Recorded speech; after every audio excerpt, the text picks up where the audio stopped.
Hello, everyone. Welcome to Heavy Girls Podcast. I'm Christina Long, the Global Creative Director of BlkGrlsWurld Press. And if you're new to our podcast or new to our press, BlkGrlsWurld Press is dedicated to celebrating women of color and Black women who are passionate about heavy music.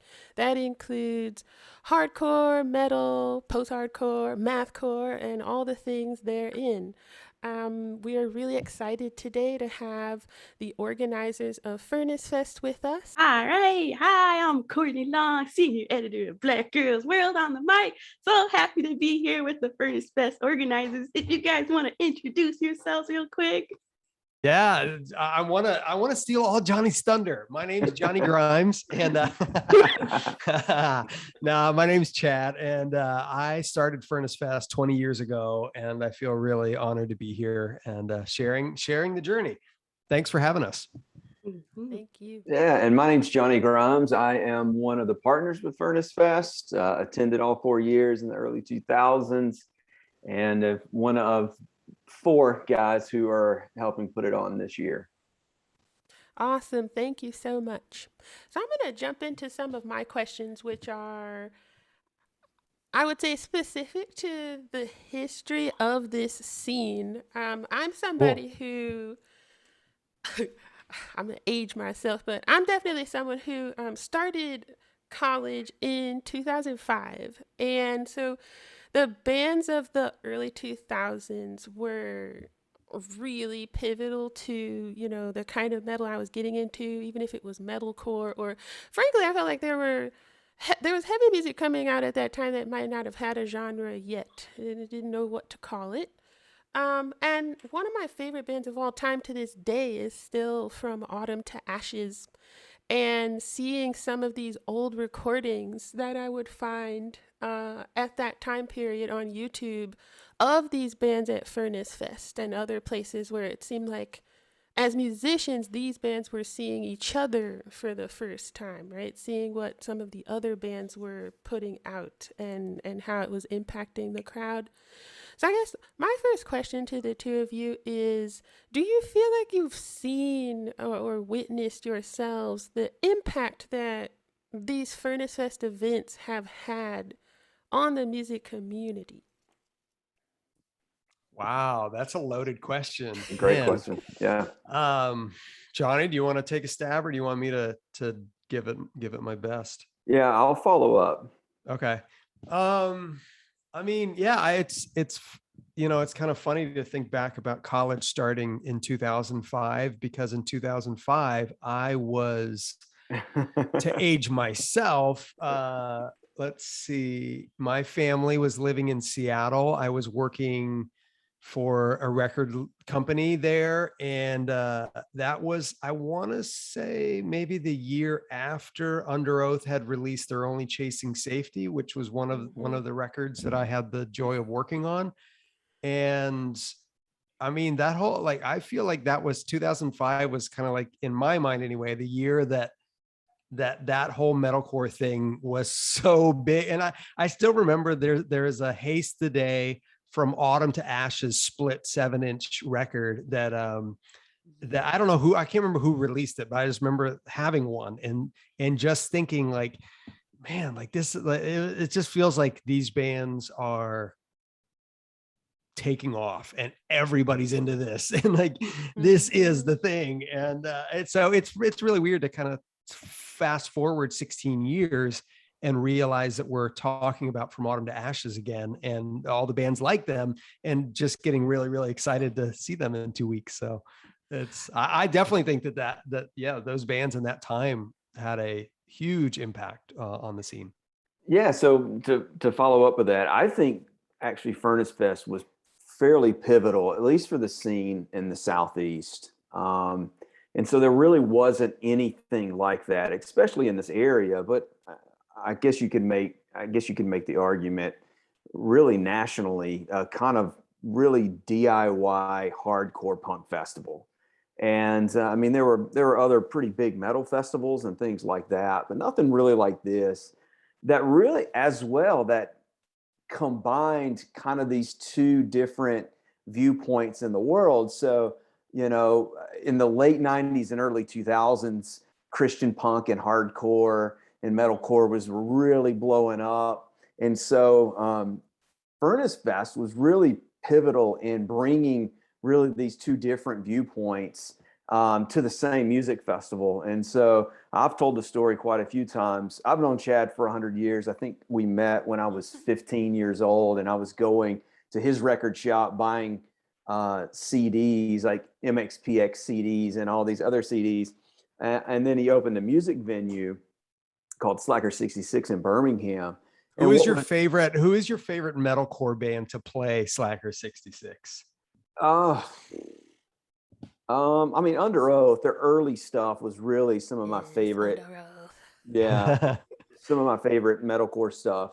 Yeah. And so early Underoath was just killing it. I mean, those guys were kind of the I don't necessarily know if you'd say for the forefathers of that, but they really kind of helped shape that sound, which was so cool. But I saw Underoath's first show outside of Florida at Birmingham at Slacker 66. And so you were one of the 7 people in attendance. That's right. You were one of 7 people that paid $5 to see Underoath. That's right. Before there was even an act of depression.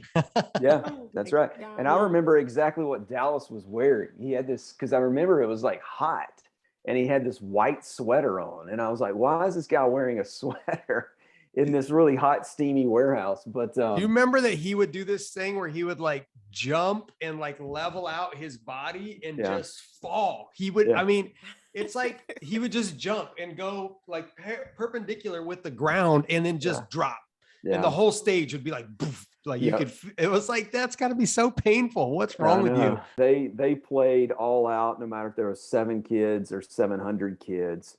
But to my point, what was pivotal about this time and this music festival was we really kind of set the table for all people really welcome to this table. It was a large table, no matter what you believed, whether you were a Christian or straight edge or vegan or atheist, it didn't matter. Everybody was welcome around this table. One of the only things that we just asked was like there just be some mutual respect. And it was really, really successful. And so it was awesome because you would see an Underoath or, an Anne Boleyn or a Me Without You play, right behind Terror or whatever. And so there was just all these great bands and all these opposing viewpoints, but yet there was this kind of overall respect for the most part for each other. And it was really cool. And I think it was pivotal. I think Take Hold Records and Furnace Fest was really pivotal in creating an atmosphere of acceptance and respect among all these different groups, which was really, really cool. Yeah, that's a good point. I mean, I think it's definitely interesting in this day and age to look back at Underoath. And Courtney and I are originally from Southeast Michigan, and they were huge there. Just they really took over the state. Anytime they came to visit, anytime they came to a venue in the area, it would always sell out. And I remember the first time we saw them, they were opening for Taking Back Sunday, I think, which is Courtney's like diehard band. Diehard Taking Back Sunday. And then I do have to say, they scared the crap out of me when they came on. My sister pushed me out of the way. She was like, "This is for me. Get behind me. This is for me." Right, I was like, "Who is this?" They're like, "It's Underoath." And I was like, I don't know if I like this. And then a couple weeks later, I was in a hair salon, like getting my hair done, and I was talking out loud about how I wasn't sure if I was really into Underoath, and all these girls in the salon went off on me, and they were just like, "How dare you? That is the best band to ever hit the scene," right? So it was just like this whole word of mouth movement that they eventually won me over time. I love it. As time has passed, I think, most people in our community, family and friends, cannot believe that Courtney and I are still so passionate about metal, right? There's like always this air of like, you'll grow out of it at some point. And I think what we're finding is no. And to that point, I do find that it seems to me that as we get older, we find other ways to support the community, Mhm. or just other ways to engage if, we no longer want to get our teeth knocked out in the mosh pit. There's still other Yeah, ways to support. for real. Yeah, we're just missing out. So with that in mind, are you each surprised at all that you still have this kind of passion for the music, or did you always know that it was legit? It's legit, great, Mhm. creative music. Mm. No, I'm very much surprised still to this day that I find myself struggling most anytime someone says, listen to this new band. And I'm like, why do I want to go there? I could just go back to all these records and memories. And there's only so much time in the day. You mean like I should go check out Turnstile instead of Stretch Armstrong? Like, why? And then, of course, thankfully I listened to Turnstile and realized, oh, okay, Amazing. I get it. Yeah. All right. I'm in. But I think that's, without a doubt, is amazing to consider how many records and how many artists captured not only a sound but captured a season, and Mhm. one that I still to this day feel so thankful to be a part Yeah. of.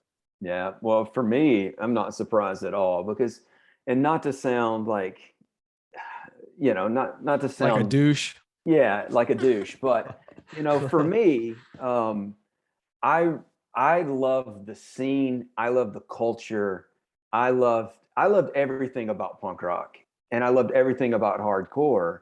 This is And true. This is all true. absolutely. And still to this day at 41, I'm still popping the Clash in, popping Face to Face in, but then turning, Turnstile on or Knocked Loose or some of these great newer bands too.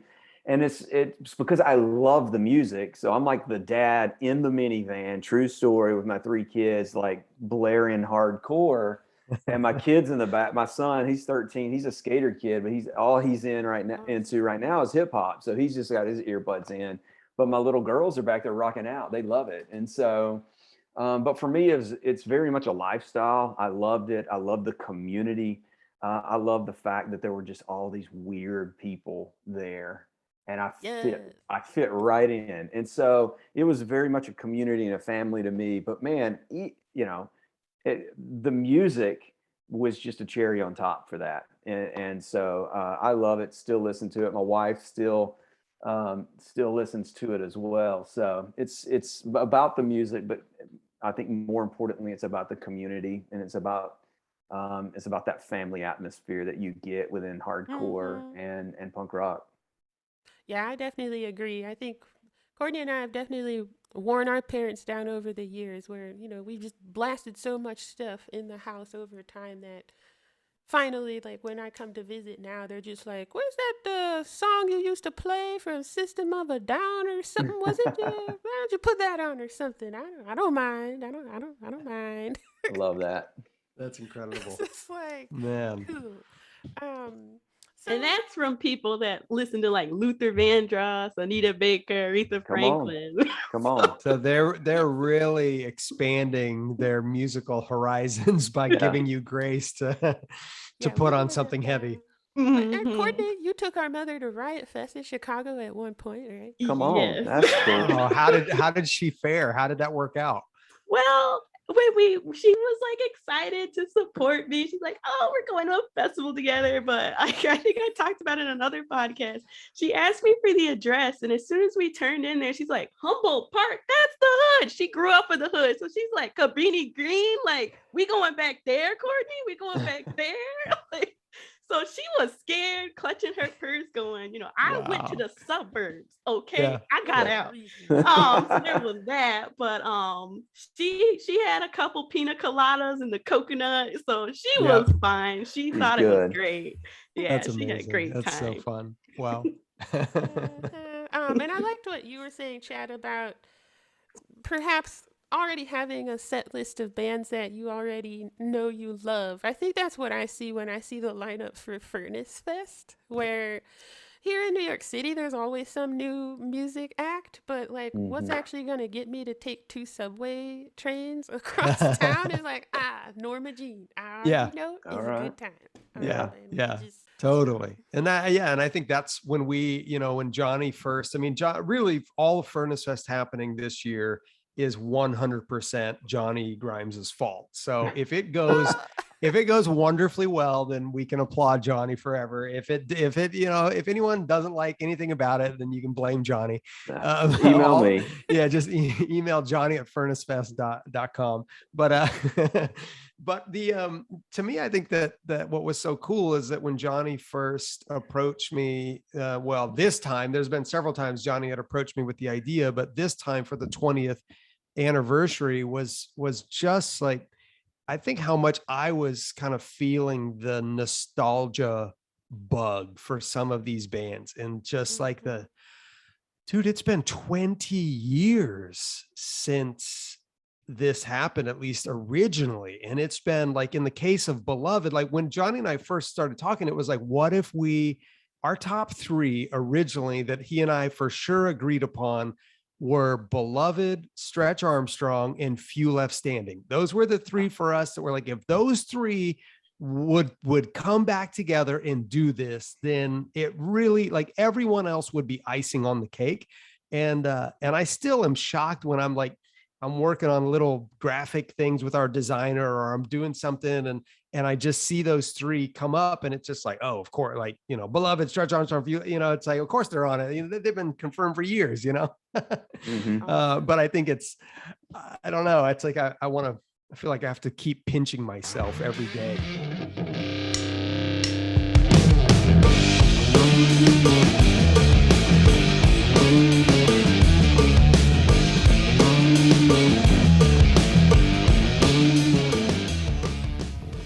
For me, I came out of the womb knowing Stevie Wonder and Aretha Franklin. They'd always Awesome. be on Sunday morning. My mom would turn the stereo up. It would be like 9 a.m. and you knew she was going to hand you a broom. So you either ran for the door and was like, I'll be at the library all day, or you got handed a chore. So for me, you know, that's how I was like introduced to music. Like, it was something you did while doing another activity. And like, it was just always around since birth. So I wanted to ask you guys, like, what was your first experience with just listening to music? Like, how were you originally consuming it? Johnny, you go first. Yeah. I'm going to borrow from your inspiration. Yeah. So my grandfather was a musician. He was actually a one-man band. And so I grew up going to watch him play, and the guitar, harmonica, he played the drums with his feet. And so it was awesome. So I loved it. I loved watching him, and I loved listening at a fairly young age. I didn't start, you know, when I was a young teenager. I was, 10, 11, 12, and then 13, I had older sisters, and all their friends were like into Guns N' Roses and all those bands, and Pantera. And I just remember one of my sister's friends popping actually a VHS of Pantera in, and we watching it, and I was literally hooked. I was like, I don't know what this is, but I love it. And so that was kind of my intro into like heavier music. It was just being exposed through some of my older sister's friends. But my love for music goes way back, really because of my grandfather. That's awesome. Let's just leave it at that, because my story is never going to come anywhere near that. I have no musical bone in my family or in my body. And so the closest I came to any like inspiration for listening to music as a young kid was I have 2 memories. One is listening to Casey Kasem's top 40. I think that was his name, Top 40 Radio. Yeah. This was like the late 80s, and I was living in the Caribbean, and I remember going into this little like record store that had vinyl records on this small island in the Caribbean. And I picked out 2 records, 2 records that I just thought looked cool. And one of them was Europe's The Final Countdown. And one of them I had to go Google it because it's been so long. And it's Salt and Pepper, and it's their album called Assault with a Deadly Pepper. And I just thought both of those were so cool. And I can remember my friends and I making like cardboard amplifiers and drums and guitars. And we would go stand out on this like busy road, which meant 4 cars went by throughout the whole day. And we just would blast Bon Jovi, Living on a Prayer, or Europe's The Final Countdown. And we would just jam like we knew what we were doing with all cardboard instruments. It was horrible, but yeah, that's my first memory. Wow, that's awesome. Yeah, definitely lifelong. I know me and Christina, I first got into rock music because I stole, Chevelle was the first band after Underoath that she was listening to, and it had parental advisory on the CD cover. Right. You had to hide that. Yes. I snuck into her room and stole her entire CD player to listen to it, turned the volume way up, scared myself. I was like, oh, this is crazy. It's so dark and loud. But after a couple of times, I loved it. So we used to do like wall of deaths in the kitchen.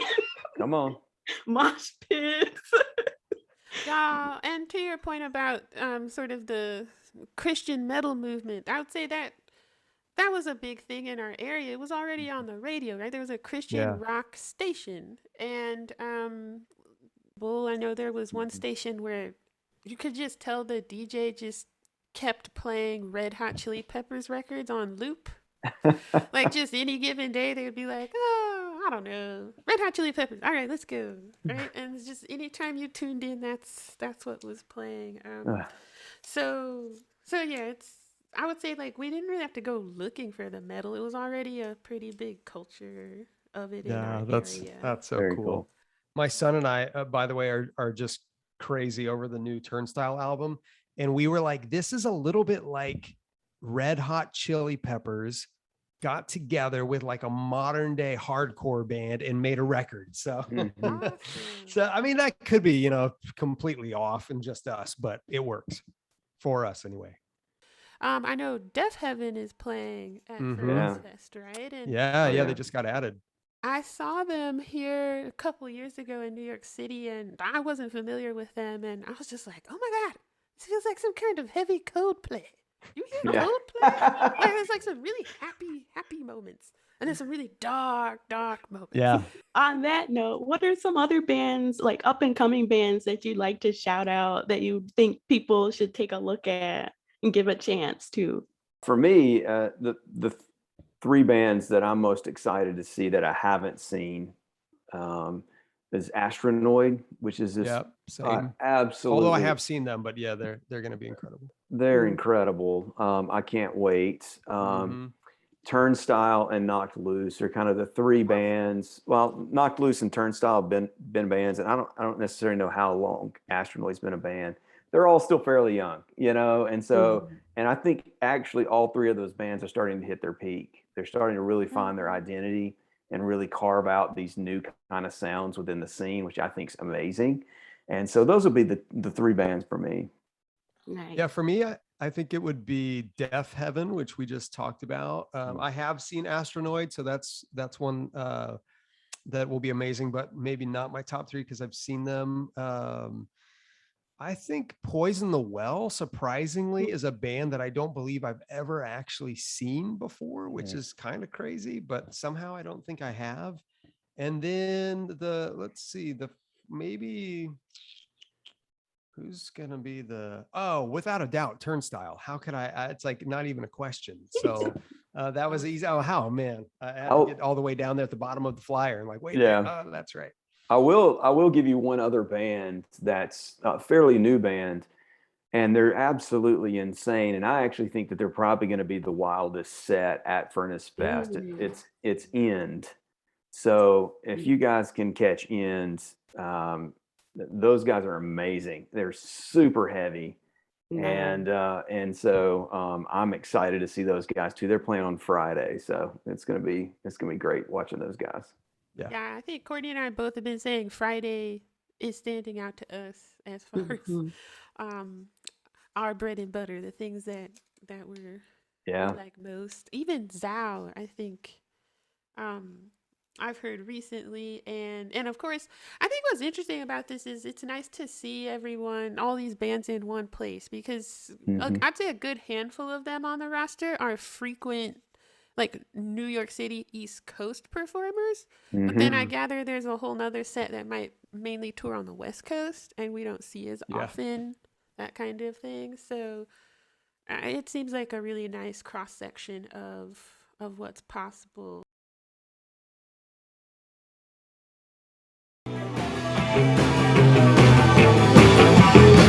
Courtney, Do I have chocolate on me? I don't know. I eat chocolate. she's asking if she's got chocolate on her because she done dragged us across town to like 3 different chocolate shops.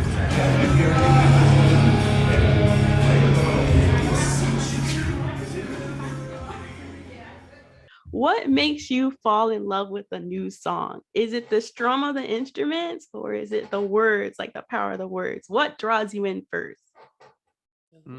For me, it probably is melody and a chorus or a part of a song that I find myself singing or humming or repeating after I've heard it, especially Hmm. like find myself just throughout the day, like, oh man, man, that song's so good. I need to listen to that again. So that's probably my thing. Um, for me, it really just depends on the mood. Sometimes I just want to pop something in and listen to some heavy, riffs and breakdowns and kind of go nuts in my car or, in my office. But mostly, I mean, I'm a lyric guy, so I really love powerful lyrics. I love lyrics that have meaning. Look, I like the silly stuff too, whether it be Newfound Glory or whatever, where we can just kind of bounce around and have fun. But I love storytelling, and so I kind of drift towards those types of bands, whether it be like a Defeater, who's amazing lyrically, it's so amazing, or like a Hot Water Music, who's an older band, but yet lyrically those guys are just amazing. And like Face to Face, which is a kind of a California Fat Records pop punk band, but lyrically Trevor, there's nobody in punk rock who does it better than him, just from a lyrical standpoint. So it depends on the mood, but at the end of the day, I'm a storyteller. I love stories. I love deep meaning. I love to like really start thinking deeply about things. And so there's some bands on this lineup that really, really calls me to start thinking deeply. And so, which I love that. But then, at the end of the day, sometimes you want to bounce around and have fun, and or you just want some heavy riffs and breakdowns. So all depends on mood. Depends on the mood. Yeah. Mhm. Is there an act you've seen a band do that you've never ever seen another band do that is just like iconic, like your favorite moment that's kind of still stuck with you all this time? Like I'll give you an example. I don't know if you guys have ever been to the Fillmore in Detroit. It's like a big theater, like styled in like Italian Renaissance, like baby angels everywhere in gold. Oh, And cool. Let Live played there, and I just remember the lead singer Jason Butler on the stage screaming his head off, and then he just jumped off the stage, walked out of the auditorium, and shut the literal door. So we're all just watching this long microphone cord. Where'd he Oh, go? he was He still just singing? was out there, still singing. I was like, is he going into the bathroom? Probably. We were all just watching. And then he came back, but I was like, that is the longest microphone cord I've Yeah. ever seen. What about you guys? Man, that's crazy.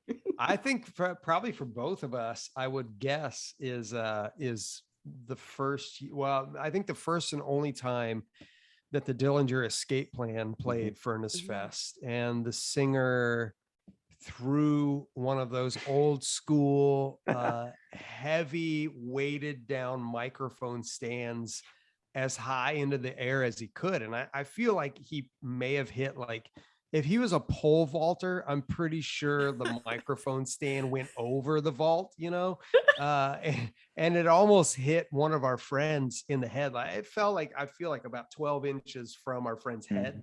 And it's the only time I've been at a show and I thought this was probably a bad idea. And I think somebody's going to get seriously hurt.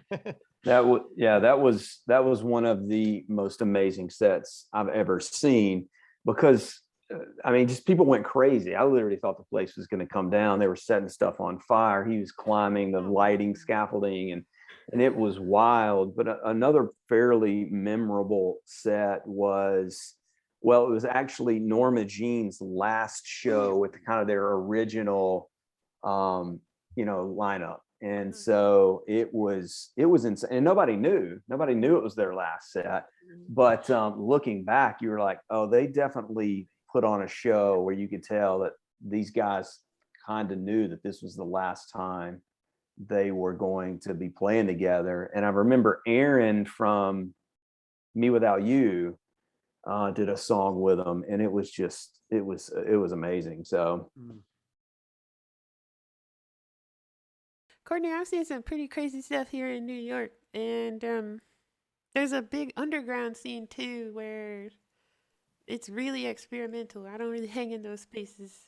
And I've seen plenty of like Scandinavian bands come through and do like whole rituals with like goat's blood and just all kinds of stuff but it's like, for those kinds of things, I'm just in the photog pit, right? I'm like, hey, I'm just here to document, all right? 'Cause you're done taking this to a whole nother place. So right, I'm just going to use my camera and quietly just stay safe over my corner. Yeah, that's how I feel. That's why I've always, wanted to be more on the promoter side, because I feel like I can safely get myself out of the way without too much trouble.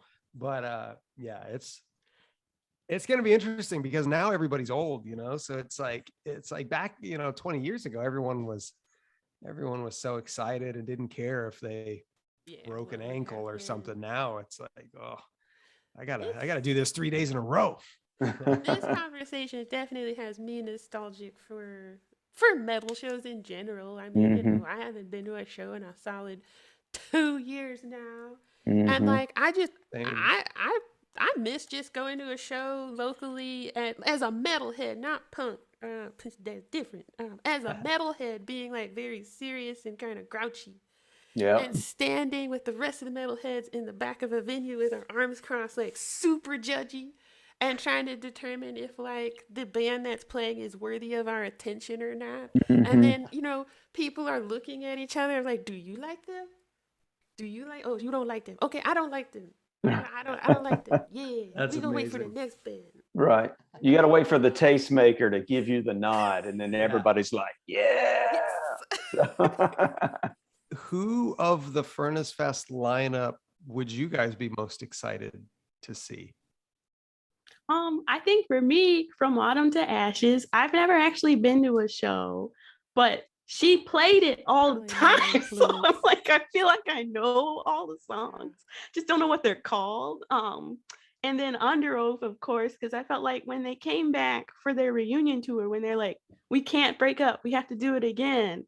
I saw them, but I haven't seen them since they started trying out their new songs, their new albums, and I want to see, what they're doing with that, like how they're doing with that. I don't know. What about you, Christina?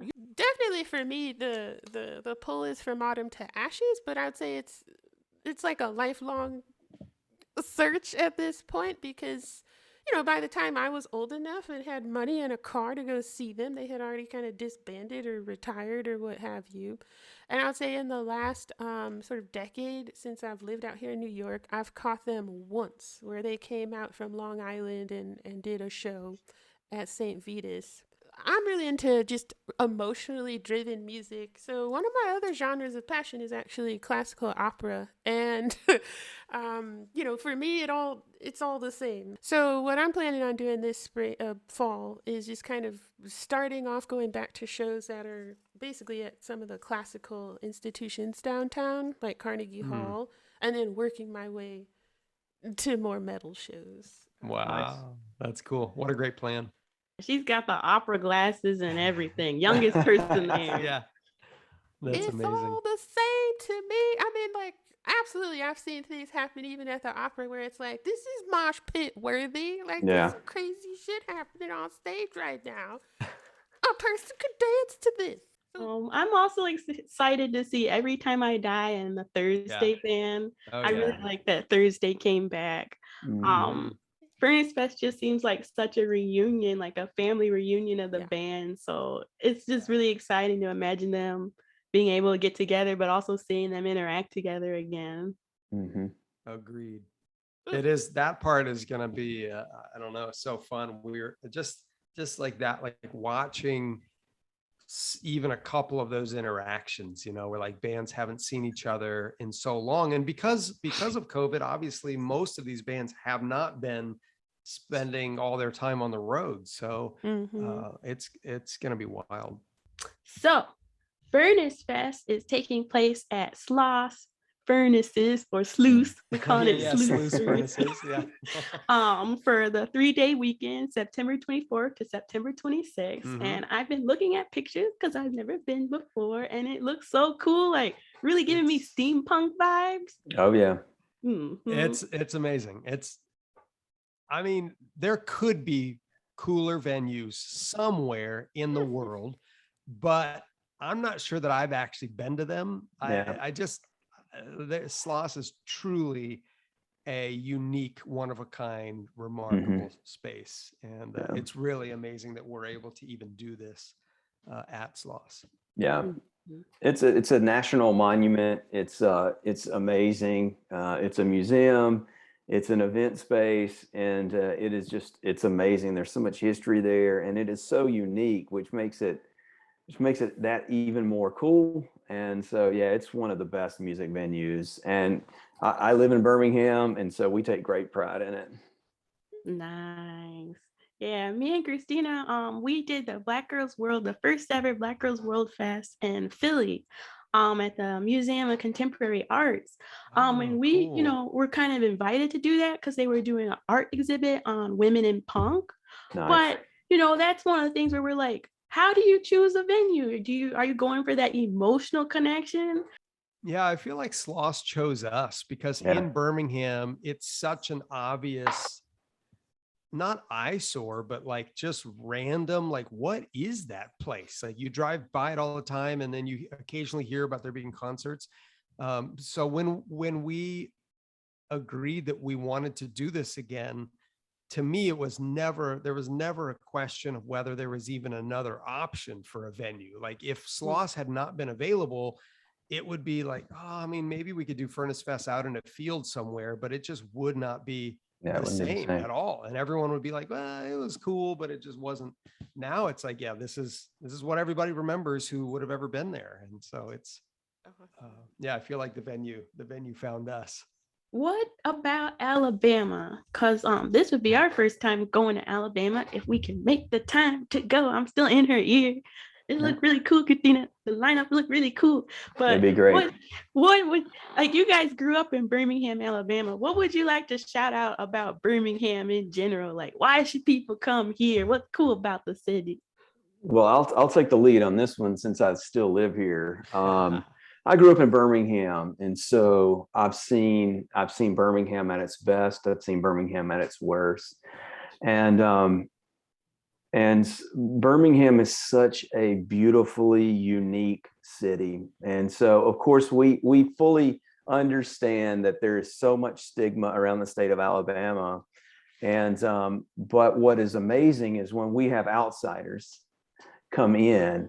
And when they come to Birmingham, all those kind of preconceived ideas really start to crumble, because there is this beautiful community of people, no matter ethnicity, race, religion, that really, in many ways, coexist and love each other. Now, that's not to say that we don't have our problems, and there's not to say that there's not racism or whatever that happens, but for Birmingham, we have we do our best, and we're doing our best, and to make great strides at bringing those things down. And so we're still consistently working on that. But as far as the food scene, there's hard pressed to be a better food scene, at least in the Southeast. The food's amazing here. We've got a James Beard Award restaurant, some of the best barbecue you'll ever eat. It's great. And so the music scene is amazing as well. There's this cool resurgence and a lot of great local bands that are coming out of here. And so there's just so much. There's so much that Birmingham has to offer. You have the Civil Rights Institute. That's absolutely amazing. There's so much history here. It's an extremely welcoming city. Of course, that Southern hospitality's here. And so everybody's like, hey, how are you? And which kind of freaks some people out, but you don't walk down the street without saying hey to the person that's walking next to you. It's actually offensive. And so, it's great hospitality here, great food, great music, and so many great institutions to go visit and learn. There's a charming allure to Birmingham that's like, it feels on one hand sort of like a small town that's really, it's cute, it's like, it's got hills, it's got, I don't know, it has a lot of character. And then you pretty quickly begin to realize that this might feel small, but it's actually got a whole lot going on. And I don't know, I feel like every time I'm there, I'm kind of blown away by how much it's grown. And the fact that they have a Hattie B's hot chicken, which up until I don't know, a couple of years ago was like a Nashville exclusive. It's oh man. But I want to go. My thing is, I want to try Hero Donuts for lunch. Do you think that's a good idea to take my family to Hero Donuts for lunch? Yeah, it's one of the best. So you can't. Yeah. So Hero Donuts is a great donut shop, but they do so much more than donuts, and they have some of the best sandwiches and breakfast sandwiches. But it's amazing, and they're expanding into other cities as well. But if you guys come, you have to go visit Hero Donuts. Yeah. Nice. All right, we got Hero's Donuts, Hattie's hot chicken. All right, we need one more. Come on. Trim Tab. If you like beer, Trim Tab. But Johnny, what's the name of the ice cream shop they should visit? Neighbor's Ice Cream. Yeah, Neighbor's Ice Cream. So it's a top ice cream shop. It's great. Yeah. I will say, the first time I went to Chick-fil-A, I'm a polite person. That is another level. That's another level. They will wear you down with that my pleasure. I always go in and see how many my pleasures I can get. The most I've gotten is 14 in one trip. And so, but yeah, those people are so kind. That's crazy. That sounds They're funny. Okay, now I'm curious. Let me see if I could go check out the Chick-fil-A here in Midtown Manhattan. Because I totally get what you mean. Like, I went to school, finished my graduate degree in Chicago, and people were very like Midwestern nice. And absolutely here on the East Coast, no, right? Mm-hmm. The whole like, hey, how are you? Is like, the hell are you talking to me? Like, the hell away from me. And I do miss it sometimes, that energy of just, look so well today. Are you okay? Yeah. And it's like sincere from a total stranger. Yeah. That does not happen around here. I used to have a hard time visiting her because she used to live deep in Harlem. And the taxi driver would be like, "You're not from around here." Just because I asked his permission if I could open the window. I'm like, "Sir, may I adjust your window?" He's like, "You're asking me?" I'm like, "It's what?" So by the time we had struck up a conversation, talked about his life, we get to her corner and he's just looking around like, "You want me to let you out here? Deep in the hood of Harlem?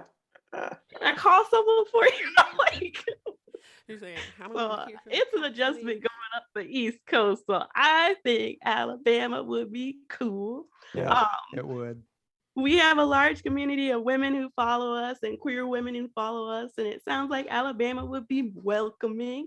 Have you seen more women in the scene down there, like compared to previous years? The only scene I'm in is unfortunately like stepping back into Furnace Fest, and I've been so out of the scene that I couldn't say either way. So I don't know, Johnny, if you feel like is there a shift happening? Maybe this is it. I mean, I think so. The scene though looks completely different than it did in the late 90s, early 2000s. It was absolutely very much kind of a male dominated, masculine, egotistical, gathering at times. And so, but I think the scene has shifted. Even the music sounds a lot different. And so the things that are considered punk are so much different than what punk was in the 90s and early 2000s, which I love. I love the progression of music. And I love the progression of punk rock. I still pop in the Clash all the time. It's one of my favorite punk bands. And but then I love popping in other punk bands, like bands that are doing stuff today that are just a lot different. And so but in Birmingham specifically, we see that even within the skate community, there is a lot of female skaters. And so, which is really cool. We just launched a project called Skate Alabama, where we're raising funds to build a skate park in Hoover, which is a suburb right outside of Birmingham. And we had our first info meeting the other night, and the vast majority of the skaters that were there were female, and I absolutely loved it. And so it was so cool. But yeah, I think there is definitely women that are getting more interested in this. A lot has to do with the community. A lot has to do with I think the genre of music is an added layer, like I was talking about earlier. But yeah, we definitely see it here. That's awesome. It sounds exciting. It's gonna be a sick show. I'm still in her ear about going because I don't want to miss the lineup. Christina, well, you guys come and let us know if you're coming. We'd love to treat you guys and to make it a super special event for y'all. Awesome. All right. I think we only have a couple more minutes, and I don't want to hound you with more questions, but is there anything else you'd like to say? No, I just want to say thanks for doing this. Thanks for giving all of us a space to come together and talk about metalcore and hot chicken and everything in between. This has been great. Thank you so much. Yeah, I'm deeply honored that you guys asked us to be on. It's an honor for me, and so thank you guys so much. Well, thank you guys for joining us. Well, you heard it here, folks. You got to go out to Furnace Fest. We got to go to Birmingham, Alabama. We got to get them donuts. That's right. And ice cream. Hero donuts.